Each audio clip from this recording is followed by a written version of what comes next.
Uh, Read it. Let's do it live.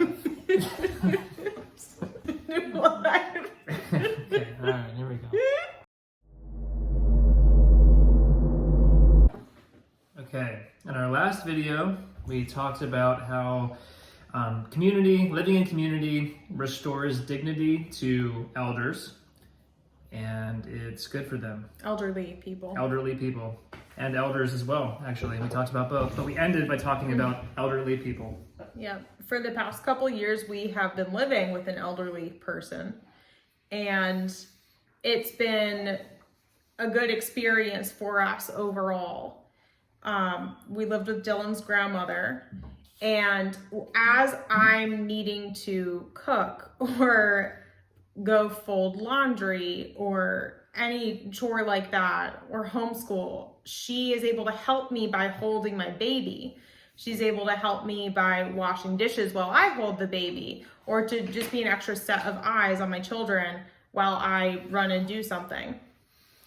So those little tasks, they're not much, but they are so much to a mom who stays at home and homeschools her children, especially if there's multiple children involved. Yeah, our first point here for this video is that mothers do a lot. We're expected to do so much. It's ridiculous. And I don't think I saw it until we lived in the Bruderhof. On a normal day, I'm trying to educate my children. My 1-year-old is trying to crawl on the table and rip apart assignments and yell for attention while my baby is screaming. And it just shouldn't be like this. And how many other moms in the church are dealing with the same exact thing that I'm dealing with? Wouldn't it just make sense to do stuff together? Like, why not have one mom, okay, I'm gonna take homeschool over for this day, and you all can take the preschoolers for this day, and we can share the load, because we're really expected. There's too much for us to do. Yeah, and people can get by doing it, and if God wanted us, if the only option was to have moms run everything, then that's fine. God can give us strength to do it, but there is another way that can theoretically be easier if it's set up properly.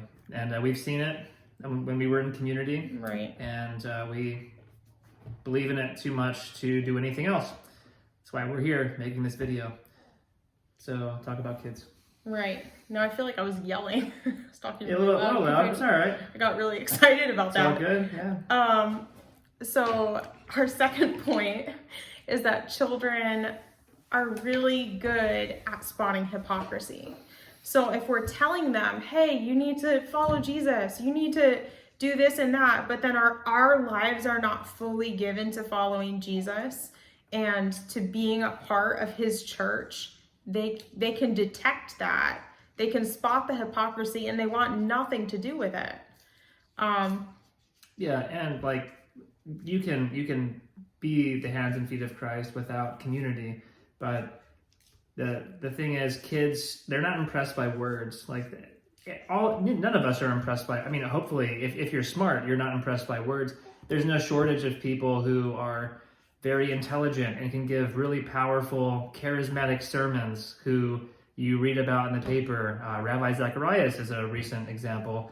So being able to give a sermon, or the kids, from a kid's perspective, having their parents talk about what they believe, it's fine, but it's not very powerful. The most powerful thing that you can do for a child is to demonstrate Christ-like action in their life. So, like, married couples can do that, yeah, and that would happen a few times naturally. The dad might yell at the mom, and then the kids see the dad asking for forgiveness. Good, that's powerful.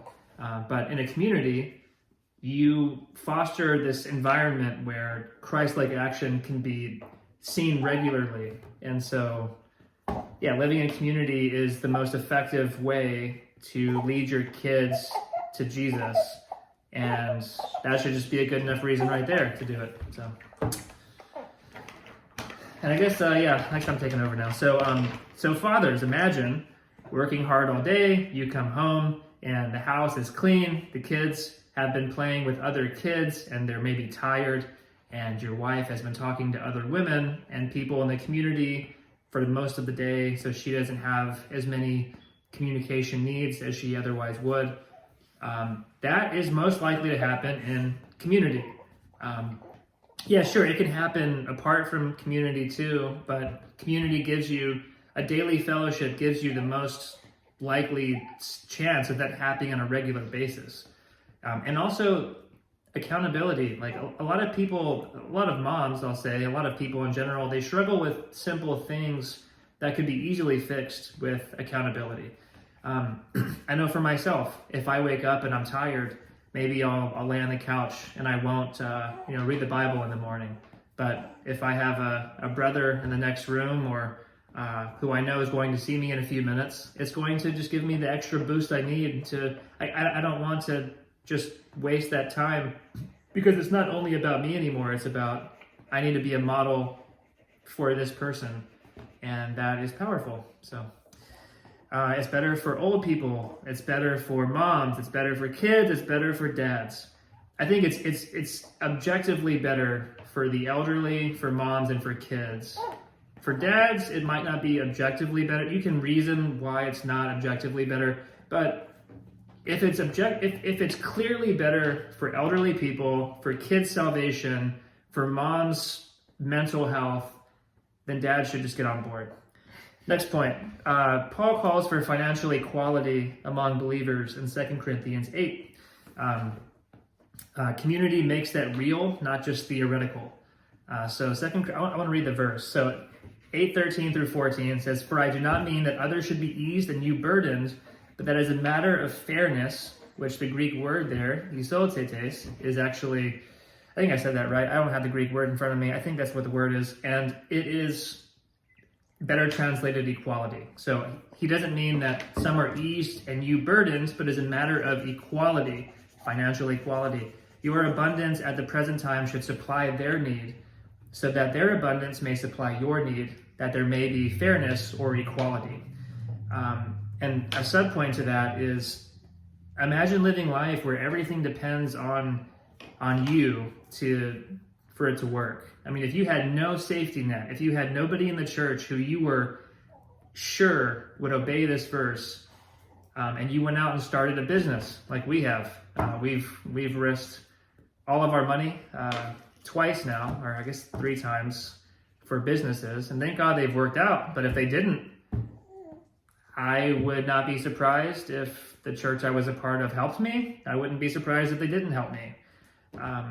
The reality is, living in community guarantees more or less that they will. It's a safety net. You know that with the community of goods that you have, with the shared resources, there's a fallback option, and also the community can speak into your business plan. They might say it's a bad idea, don't do it. They might say, hey, it's great, we believe in this, we're going to help, and all of a sudden you have way more people helping. So I think that's a direct correlation with mental illness and isolation. I think part of the reason we have such a plague of mental illness today is because of just the reality that everyone is living life by themselves. And even though the church says they believe all kinds of stuff, people aren't seeing it happen. And you can't just say you believe something. Jesus is worth rearranging your life around actually doing the things he says to do, and not just claiming to believe them. I'd like to say something too. I struggled with depression and feeling super anxious all the time. It's to where it was hard to even get through the day when we lived alone in Florida. And then we moved to the Bruderhof into community, and somehow I'm magically cured of the depression and anxiety. That can't be a coincidence. They have to be related. And pretty much since then, we have lived in community, not to the extent of the Bruderhof, but like I said, having grandma live with us and having Dylan's sister also live with us. Yeah, we went through a really hard season too with opening a business. We had somebody who was supposed to be a friend. He ended up stealing about 25 grand from us. It was one of the hardest trials of our life. And then we opened the business, and we were working from about 7 or 8 a.m. to 2 a.m., which is way too much work. Abby was opening, I was closing. I'd get home around 4 a.m. I'd wake up at like 8 a.m. I think to take the kids to school, or 7. And I'd go home and sleep, and then go pick the kids up and go to work. Anyway, it was way too much work. We would not recommend it. We would not do it again. But partly because we had Judas in our life, we felt like we were forced to do it to recoup the money we lost. And God ended up blessing us, and we ended up having a very successful business. So it all worked out in the end. But for a few months, every day was a huge trial, and I had to keep constantly reminding myself to forgive and pray for this person. And anyway. Yeah, I mean, just imagine how different that situation could have been within community, though. Well, and one of our points down the list is actually living communally helps expose false teachers more quickly. I mean, how long would Rabbi Zacharias been able to... I think his name was Ravi. Ravi Zacharias. How long would... I didn't listen to him. I never liked the guy. No, I'm sure he's a good apologist, but I never really listened to him. Anyway, how long would he have been able to abuse all those women in the context of a community if he was coming back to the same group of people? I mean, just the fact... I'm sure Ravi was a guy and obviously he was smart, so he would probably be speaking in meetings more. He would be praying. He'd be teaching. At some point, in the context of a daily fellowship, people would have realized, hey, Ravi, I noticed you used to desire to teach for an hour, every other week. I noticed you used to lead prayer meetings, and the last few months, I've not seen you pray once. I haven't seen you teach. What's going on? And it wouldn't be false teachers and any kind of problem anybody's going through, not just false teachers, but if you're just going through a rough season, it's more quickly exposed in community, and your family can help you. Anybody can put on just a fake smile and tell everyone things are fine. And if you don't live in the context of a daily fellowship, if you're not doing that, it's too easy to hide. It's way too easy to hide, especially in our time. So it's one more plug for community. All right, misreading scripture through modern eyes. So Jesus says, if you want to follow him, you have to hate mother and father. And then he goes around and promises that if you leave your family in this life, you will receive 100 times more in this life. And in America, it's easy to see that as a different understanding of that than how the original audience would have understood it. I'm not an expert in first century Palestinian families, but from my understanding, they were very close-knit. They lived their whole lives a lot more communally than we do today. So if in the context of a culture that values community 100 times more than we do, and your leader, your God told you that you have to hate them, and you're going to receive a new family, and then you hear about how he even said those who do the will of God are his family, so they're our family too. I would argue that meant something significantly deeper than we can understand, and it makes a lot more sense in the context of community. Church should be the most important aspect of your life. It's been our experience that people talk about their biological families or their jobs or weather preference. That comes kind of first. I can't live there, it's too cold. I can't live there, it's too hot. Oh yeah, I love you guys. I've been worshiping with you for 10 years, but actually I'm going to move up north because I have a good job. I can't miss this job opportunity. It's going to advance my career. All those things should never be uttered in the life of somebody really following Christ. If you're in a solid group of people in a community, and you're a family, and you're living on mission, and you're seeing lives transformed, there's no reason to want to leave. If you view your church as being so replaceable that you can just pick up and leave because you get a little more money somewhere else, you're not really in a good spot. And you should really evaluate why you're not in a good spot. Is it the church? Is it you? But church should be the most important part of your life. The only biblical reason that we see to leave a church is if God calls you to go start a new church, or if your church elders say, hey, you should go to Asia and plant churches, like Paul and Barnabas were told. Anything other than that, doesn't seem to be a good reason to leave. Okay, next point. The kingdom is meant to be visible now. So, Anabaptists have a great understanding of the kingdom when it comes to non-resistance. They will say that there's a prophecy that we should beat our swords into plowshares, and that's why we don't go to war. That's why we don't kill our enemies. We only love our enemies. It doesn't matter if Trump or Biden or anybody says to harm people, we're not going to, because we love Jesus and he's our king, and he trumps every other king. He trumps every other king. That's a good one. So that's actually a really good perspective. We are here to bring God's kingdom to earth now. We're here. That's our prayer every day. That's our vision. God's kingdom here now. How do we do that? And when it comes to community, a lot of Anabaptists are silent on that.